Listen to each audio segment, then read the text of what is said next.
గారికి సహచార మంత్రివర్యులు దామోదర్ రాజనరసింహ గారు, మంత్రివర్యురాలు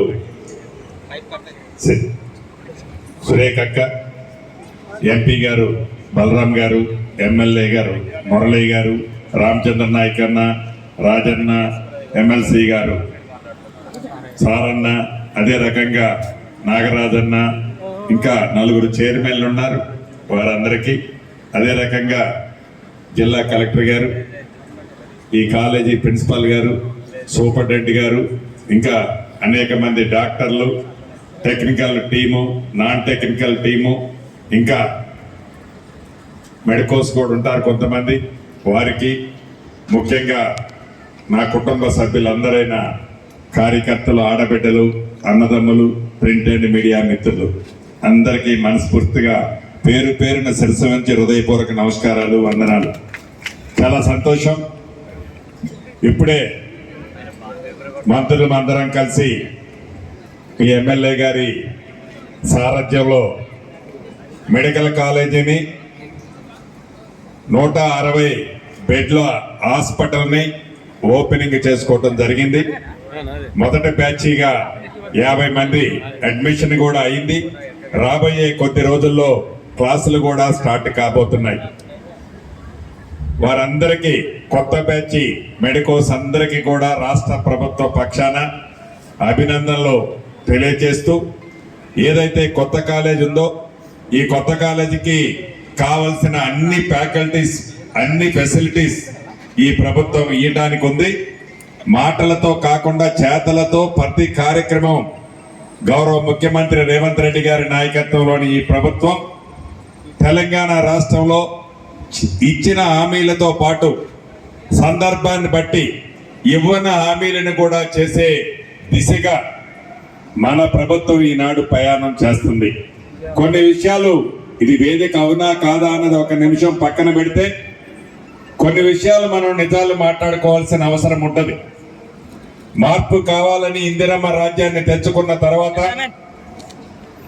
గౌరవ ముఖ్యమంత్రి రేవంత్ రెడ్డి గారి నాయకత్వంలోని ఈ ప్రభుత్వం ఎన్నికల ముందు ఇచ్చిన 6 గ్యారంటీల్లో భాగంగా ఇందాక అక్క చెప్పిన కొన్ని కార్యక్రమాలతో పాటు విద్యకి, వైద్యానికి పెద్దపీట వేసి రాజీవ్ ఆరోగ్యశ్రీ కార్యక్రమాన్ని నిరుపేదలకి 10 లక్షల రూపాయల వైద్యం కోసం ఉచితంగా ఇస్తున్న ప్రభుత్వం మీ ఇందిరమ్మ ప్రభుత్వం.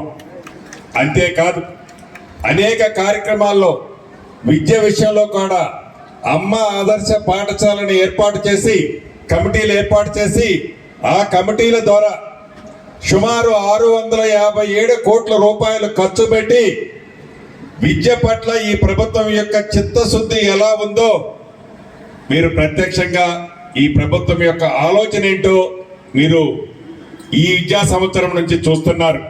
ఇందాక మాధవరెడ్డి గారు చెప్పినట్లు 119 నియోజకవర్గాల్లో ఇంటిగ్రేటెడ్ స్కూల్స్ ని కట్టించాలని, ఒక్కొక్క ఇంటిగ్రేటెడ్ స్కూలు 100 నుంచి 110 కోట్ల రూపాయలు అవుతుంది. 25 ఎకరాలలో అన్ని కులాలు, అన్ని మతాలకి సంబంధించిన హాస్టల్స్, స్కూల్స్, కాలేజీలు ఆ ఇంటిగ్రేటెడ్ ప్రెమిసెస్ లోనే ఉండే విధంగా అటువంటి స్కూల్స్ ని, ఇంటిగ్రేటెడ్ స్కూల్స్ ని ఈ ప్రభుత్వం అతి కొద్ది రోజుల్లోనే రాష్ట్రంలో శ్రీకారం చుడుతుంది. దాంట్లో మీ శాసనసభ్యులు ఎలా ఊకోరు, గట్టి పట్టుబడతాడు. తప్పకుండా మంత్రులతో సమానంగానే నర్సంపేట కూడా మొదటి లిస్టులోనే ఇంటిగ్రేటెడ్ స్కూల్స్ కి సంబంధించింది శాంక్షన్ కూడా రాబోతుంది. అంతేకాదు మరికొద్ది సేపట్లో మనం తాగునీరుకు సంబంధించిన ప్రాజెక్టును కూడా శంకుస్థాపన చేసుకోబోతున్నాం. గతంలో మనం చూసాం, ఇది విమర్శ కాదు.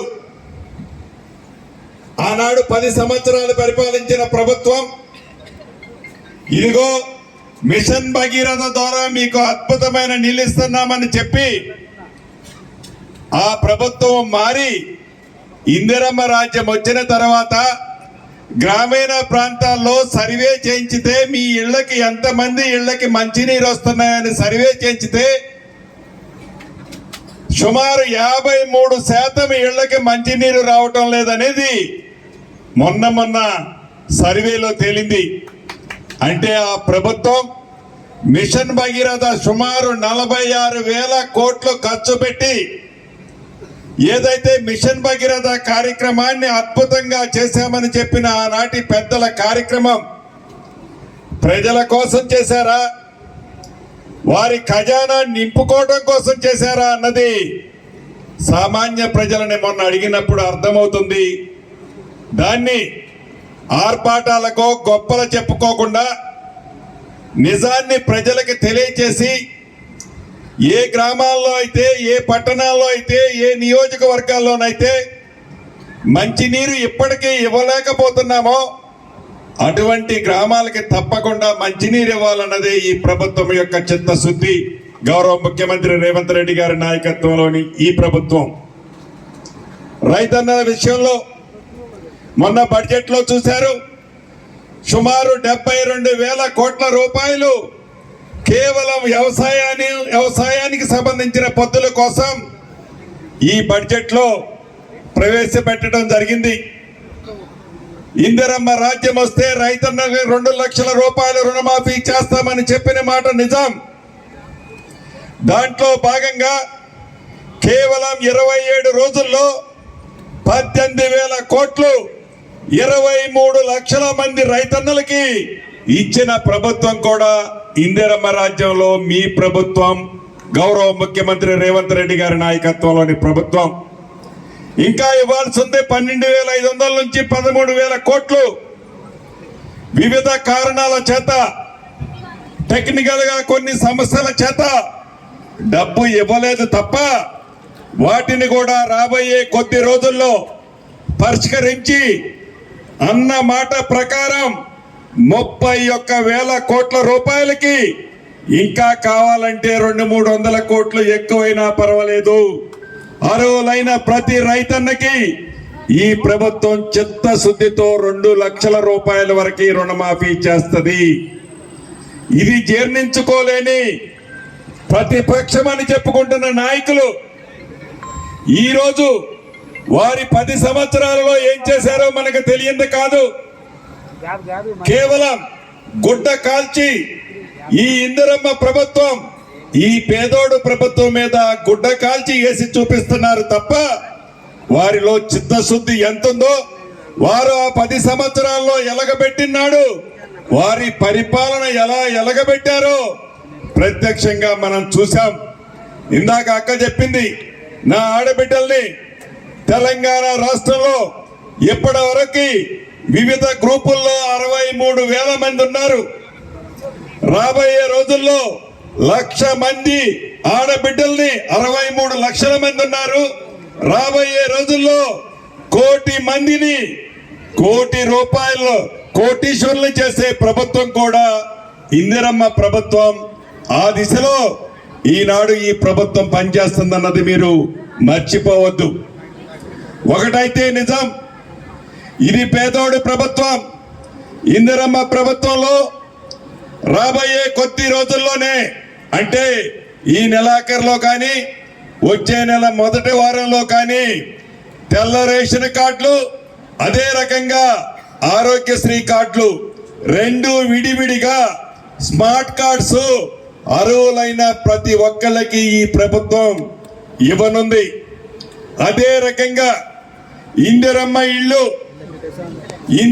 ఇల్లు ప్రతి నియోజకవర్గానికి తక్కువలో తక్కువ 3,500 చొప్పున సుమారు 4,50,000 ఇళ్ళు మొదటి విడతగా ఈ ప్రభుత్వం శాంక్షన్ చేసింది. ఈ వర్షాకాలం తగ్గే లోపే వాటికి కూడా ప్రతి ఇంటికి ముగ్గు పోసుకునే కార్యక్రమాన్ని ఈ ప్రభుత్వం చేపట్టబోతుంది. అంటే ఈ ప్రభుత్వం యొక్క చిత్తశుద్ధి, ఈ ప్రభుత్వం యొక్క నిజాయితీ, చెప్పిన మాటని ఎలా ప్రజలకు ఇవ్వాలి అనే ఆలోచన నిరంతరము గౌరవ ముఖ్యమంత్రి గారు రేవంత్ రెడ్డి గారు కానీ, కేబినెట్ మంత్రులకు కానీ, మా శాసన సభ్యులు కానీ, మా కార్యకర్తలు కానీ, ఇది మాయలు చెప్పే ప్రభుత్వం కాదు, చేతలు చేసే ప్రభుత్వం ఇది ఇందిరమ్మ ప్రభుత్వం అంటేనే మాటలతో కాలయాపన చేసే ప్రభుత్వం కాదు అనేది ఈనాడు ప్రతిపక్షమని చెప్పుకుంటున్న వారికి జీర్ణించుకోలేక ప్రతి దాన్ని రాద్ధాంతం చేస్తూ ప్రతి దాన్ని ఈస్మాన్ కలర్ లో చూపిస్తూ వారు ఏవైతే తప్పులు చేశారో ఆనాడు, ఏవైతే ప్రాజెక్టుల పేరుతో నీటిపారుదల శాఖలో 1,00,000 కోట్ల పైగా అవినీతి చేశారో, మిషన్ భగీరథలో 15,000 నుంచి 20,000 కోట్లు ఏదైతే అవినీతి చేశారో, ఈ చేసిన అవినీతిని కప్పిపుచ్చుకోవడం కోసం పచ్చ కామెర్లు వచ్చినోడికి దేశమంతా పచ్చగా ఎలా కనపడుద్దో, వారు చేసిన తప్పులు, వారు చేసిన అవినీతులు, వారు చేసిన పరిపాలన ప్రజలు ఎలా అవహేళన చేసుకున్నారో అదే ఇప్పుడు కూడా ఉంది అనుకొని ఆ భ్రమలో జీవిస్తున్నారు ఈనాటి ప్రతిపక్షమని చెప్పుకుంటున్న పార్టీ వారు. ఒకటి నిజం, 6 గ్యారంటీతో పాటు అర్హులైన ప్రతి ఒక్కరికి కష్టంలో ఉన్నప్పుడు ఈ ప్రభుత్వం ఆదుకునే దాంట్లో ఎట్టి పరిస్థితుల్లో వెనకడుగేయదు. మొన్న మనం చూసాం, గడిచిన 100 సంవత్సరాలలో అంత పెద్ద ఎత్తున వరద వచ్చిన సందర్భం ఈ ప్రాంతంలో లేదు. ముఖ్యంగా ములుగు, భద్రాద్రి కొత్తగూడెం, కొద్ది ప్రాంతం వరంగల్, మహబాద్, ఖమ్మం, నల్గొండ, సూర్యాపేట జిల్లాలలో ఆ ప్రాంత ప్రజలందరూ వరదలకు అతలకుతలమయ్యారు. ఆ వరదల్ని ప్రత్యక్షంగా గౌరవ ముఖ్యమంత్రి గారు పర్యవేక్షించి మంత్రులమంతా నిత్యము ప్రజలకు అండగా ఉండి చెప్పిన దాన్ని చెప్పని దాన్ని ప్రతి దానికి ప్రజలకు అండగా ఉండి కాపాడిన ప్రభుత్వం ఈ ప్రభుత్వం. గతంలో కూడా ఇటువంటి విపత్కాల పరిస్థితుల్లో ఆనాడు 10 సంవత్సరాలు పరిపాలించేటప్పుడు వారు కూడా చాలా హామీలు ఇచ్చి ప్రతి ఎకరాకి 10,000 ఇస్తానని చెప్పి 4 సంవత్సరాల తర్వాత కూడా ఆ 10,000 ఇవ్వలేని ప్రభుత్వం ఆనాటి ప్రభుత్వం. ఈ ప్రభుత్వం నష్టపోయింది అని తెలిసి వారిని ఆదుకుంటామని చెప్పి 48 గంటల్లోనే ఆదుకున్న ప్రభుత్వం మన ప్రభుత్వం, ఇందిరమ్మ ప్రభుత్వం. అంటే చేతల ప్రభుత్వానికి, మాటల ప్రభుత్వానికి, చిత్తశుద్ధున్న ప్రభుత్వానికి, అబద్ధాల ప్రభుత్వానికి ఎంత తేడా ఉంటుందో ఒక్కసారి మీరు గమనించాలి. ఏది ఏమైనా మా రైతన్నులకి, మా ఆడబిడ్డలకి ఒక్కటే చెప్తున్నాను, ఈ రేవంత్ రెడ్డి గారి నాయకత్వంలోని ఈ ప్రభుత్వం ఇచ్చిన ప్రతి మాటని, చెప్పిన ప్రతి కార్యక్రమాన్ని తూచా తప్పకుండా మీ ఇళ్లకు చేర్చే బాధ్యత మీ ఇందిరమ్మ రాజ్యంలో మా అందరిదని మనస్ఫూర్తిగా మీ అందరికీ తెలియజేస్తూ, మరొక్కసారి 1 నిమిషం మీ ఎమ్మెల్యే గారి గురించి కూడా చెప్పాల్సిన అవసరం ఉంది. ఎమ్మెల్యేగా ఉన్నా, ఎమ్మెల్యేగా మీరు ఆశీర్వదించకపోయినా, ఎన్ని కష్టాలు వచ్చినా కష్టాల్లో మీకు అండగా ఉన్న నాయకుడు. నాకు అధికారమే ఉంది, అధికారంలో ఆపకపోతే మీ మధ్యలో నేను ఉండను, అధికారం ఉంటేనే మీతో ఉంటాను అనే మనిషి కాదు.